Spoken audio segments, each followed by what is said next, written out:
বাংলাদেশে বিএনপি কয়টা আছে? বিএনপি কয়টা আছে বাংলাদেশে? বিএনপি টু বলে কিছু আছে নাকি?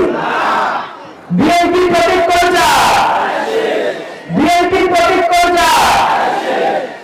আমি যদি বলি বাবা আমি বিএনপি করি, আমাকে চাপ মার করে একটা ভোট দিলেন, উত্তর কি হবে? তো শুনছি কারা নাকি গিয়ে গিয়ে বলছে, যখন ভোট চাচ্ছে তখন নাকি জিজ্ঞাসা করা হচ্ছে আপনি কোন দল করেন, বলছে আমি বিএনপি করি। তখন এক মা নাকি বলেছে তো বিএনপি করো বাপ, কোন লজ্জায় ধানের ভাবে অন্য দিকে ভোট চাচ্ছ? তখন তিনি মারে সেখান থেকে কেটে পড়েছেন। বাংলাদেশে কোনো বিএনপি টু নাই। আর বিএনপিতে যারা বিএনপি কে ভালোবাসে, যারা বিএনপি কে চেনে, এরা চাপ মারে ভোট দিবে না। কি করবে মানুষের জন্য? নির্বাচনে দাঁড়াইছেন, আপনার দাঁড়ানোর অধিকার আছে, রাজনৈতিক অধিকার আছে, নাগরিক অধিকার আছে।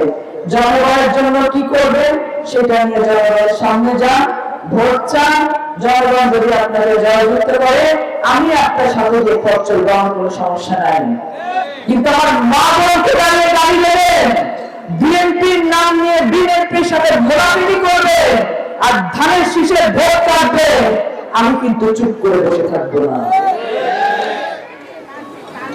আপনারা সকলে মিলে আগামী 12 তারিখ, আমি জানি অনেকের মনে অনেক কষ্ট আছে।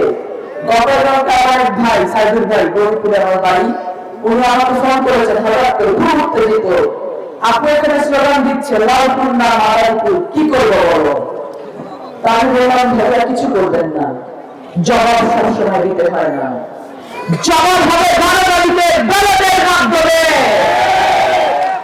লালপুর আমার বাড়ি, আমার কবর হবে লালপুরে, আমি লালপুরের ভোটার।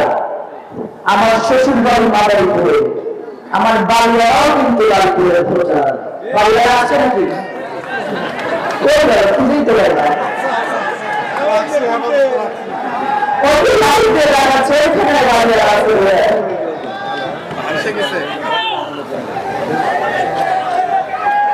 যাদের বলার কিছু নেই তারা এই ধরনের কথা বলে।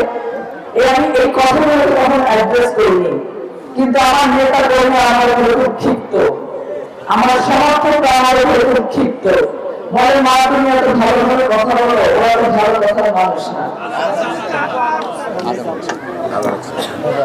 সর্বনাশ।